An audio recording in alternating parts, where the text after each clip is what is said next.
সে হয়তো ভাবছে কি ক্ষতি করলাম, ক্ষুধার্ত ছিলাম, চোখে ঘুম ছিল, তোমার আঙিনায় ঘুমিয়ে পড়েছিলাম।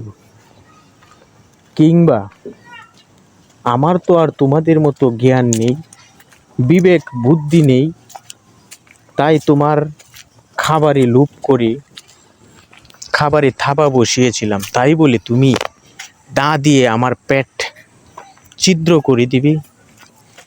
আমি তো অবলা প্রাণী,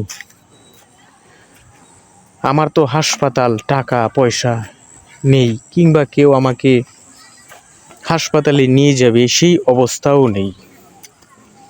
তুমি আমার পেটটা ছিদ্র করে দিলে। আসলে মানুষ সৃষ্টির জগতের শ্রেষ্ঠ জীব, অবশ্যই তাদের চিন্তা চেতনা কাজগুলাও শ্রেষ্ঠত্বের মাধ্যমে প্রমাণ করতে হবে। এই ঘটনাটি আসলে এই ঘটনাটি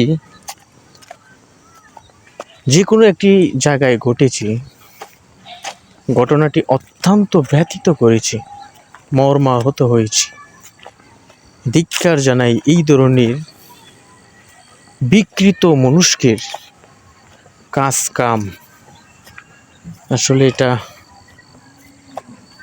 কাম্য